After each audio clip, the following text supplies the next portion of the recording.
congratulations on what a long and beautiful career you've had. We were just talking before I hit record, and you brought up Jason. That's such an iconic character, and yet, um, people don't realize how much acting is involved in not saying anything. Absolutely. Uh, it's so funny when people sometimes kind of say that, well, it's not really acting, is it? You're not speaking or even using your facial expressions. So it's not really acting. And I'm like, well, it's actually much more difficult to perform like that without those tools. You Well, know what yeah, I mean? you have to show the menace of the character, and you have to show intent, and it's a whole different kind. It's almost like being a mime, in a way, but much Mhm. more intense because he's a foreboding character, and you did so well with that character. Wow, thank you very much. And as we were saying before we started the show, is, the reason I ever was in the position to play Jason the first time was a man named John Beekler. Mm. But it wasn't just a gift. He was directing Friday the 13th, Part 7, and I had worked with him previously, especially on a movie called Prison No. with Rennie Harlan directing. And I was in full prosthetic makeup, head to toe, a whole body that I had to wear, and appliances glued on 3.5 hours every day. And he appreciated how I worked in the makeup because, like we're saying, it's almost more difficult to be scary when you can't speak or use your facial expressions. Yeah. And from my experience and my opinion is 90% of people that try to play a character like that uh, overact or try too hard. And then it doesn't look uh, realistic. It looks phony. It looks overdone Yeah. because you think, oh God, I can't use my face or my voice. What do I do? So they try too hard. And then it ends up not looking convincing. And I always tried to make the character menacing without looking like I'm trying to do that. You did And such a beautiful job.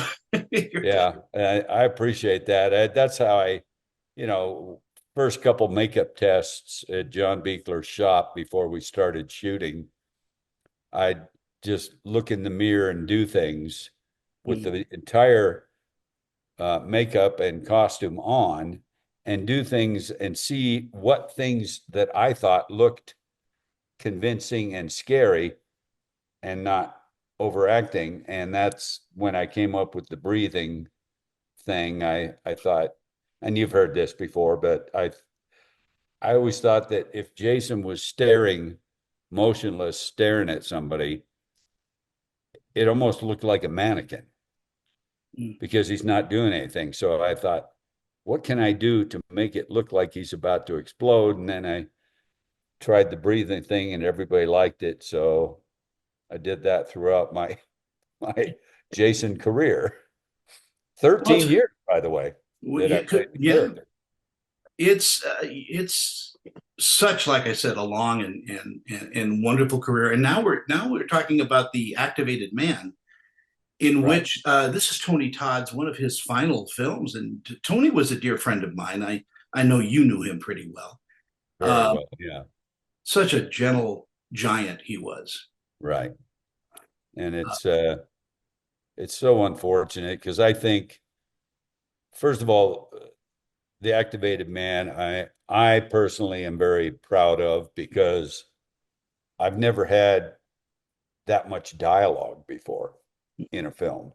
And I've always wanted to, but you get kind of the uh typecast as, well, the silent guy, scary as hell, but we never hear him say much unless it was a stunt film or something where I had one or two lines and then got in a fight with the star and lost the fight.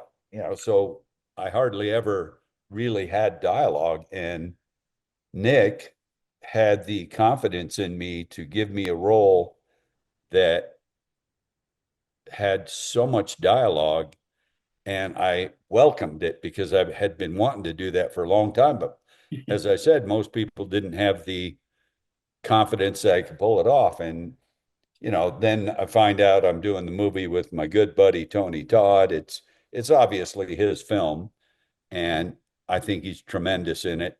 But I'm just really proud of the film because so many of the things I've been involved in, not just horror things, but other films, are kind of mindless. Yeah. And it doesn't make you think much. You don't have to think what Jason is going to do to the next person he comes across. You know what he's going to do. So there's not much thought as a viewer. But with the activated man, I think it makes the audience really think, and it's something so different for me personally. And then working with Tony and Sean Young and everybody else, and the guy that plays my son is tremendous in the Yes, film, and he I is. just am very happy and very excited to go to the screenings next week in Hollywood. And your character Laszlo, I mean, we're talking about that character, but that doesn't come around that often either. For any actor to play a role like this that's so deep and disturbing. Wonderful, wonderful performance, by the way, Kane. Thank you. I always say in interviews, you know, I'm a stunt guy for 47 years. First of all, didn't really expect to do much dialogue ever because that wasn't my goal. Uh, and also never thought that I would sign an autograph. And, because you're a stunt guy, you're in the background. Not only are you not recognized too often on a film for doing stunts, but sometimes actors take credit for stuff that you've done.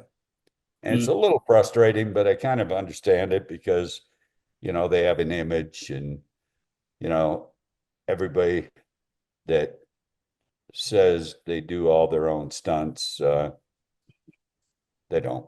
no, I know that.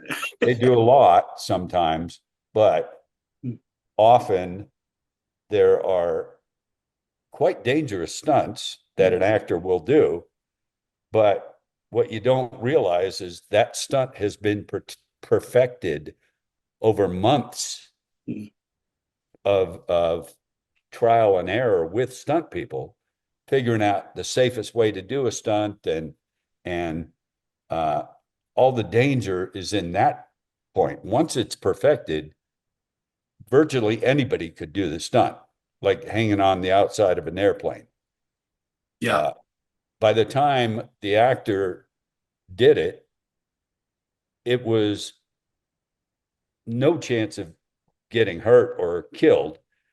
You still have to admire that the actor had the balls to do it, but all the danger has been eliminated, in my opinion, yeah, from it. Not the scariness, but the danger itself over the months of pre-production. yeah. And there's also, the business side of show business is that the insurance companies will very rarely let a star do something like that unless they do it without the insurance company knowing about it. Which is in the case of some of the big blockbuster films. We know who we're talking about. Yes. But I again, Hal Needham once told me. He said, we don't do anything that's dangerous, but it looks dangerous because we've perfected it, as you said. I mean, they've shaken all the bugs out of it, and so they can do it in their sleep, basically.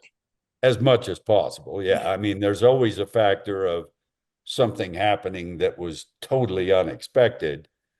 And, you can still get injured or killed. But I agree with Hal. I mean, he's an icon in the stunt business and always was. And we all admired him, all the guys, um, coming up in the business. And interestingly enough, I don't know if you ever knew of a guy named Paul Stater, stunt guy.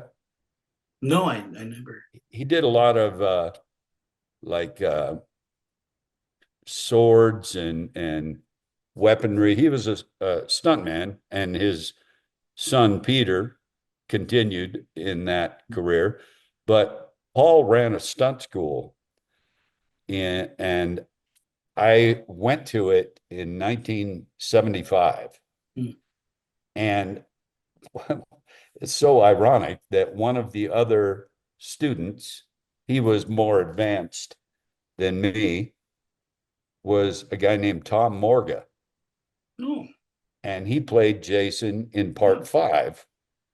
And there was like six of us in the stunt class, and two of them went on to play the same character, which I think is incredibly ironic. Well, there's only one Jason, and it's you. I'm sorry. It's Okay. you. Well, now I In don't our have to kill you. I appreciate that. in our final moments we have, and thank you for your time this morning. What do you think audiences are going to take away from watching the film? I think, from what I've heard from people that have seen screeners and stuff, they are, and hopefully it doesn't sound like I'm trying to build myself up, but they have said that they think my performance is my best acting performance Wow. uh, in any film. And I've done 180 films and probably 100 TV shows. And I think people are going to appreciate the fact that it's intelligently done story, and you really have to think. And it's such a great homage to Tony Todd. Uh, I love the guy, and we had many films together and unbelievable amount of conventions together. And I think it's I guess what's the term, a swan song for Tony. I mean, it's kind of nice to have that as basically your last film, because I know he was proud of it. Nick did a tremendous job. Everybody in the cast, I was so impressed by. And it just I'm very proud of the movie, and I hope people will take a look at it. Yeah, it's a wonderful film about the bond between a dog and a man, about you know dealing with your parents being as crazy as they are, and also just kind of figuring out life.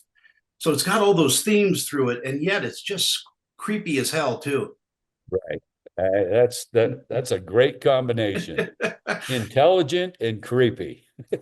Kane Hodder, we got to do a longer interview sometime, but I'd uh, love to. thank you so much for your time this morning. My pleasure, and thank you for having me on, and see you in the movies. And I'll see you at maybe a convention. I'll pop in and just say hi. Please do.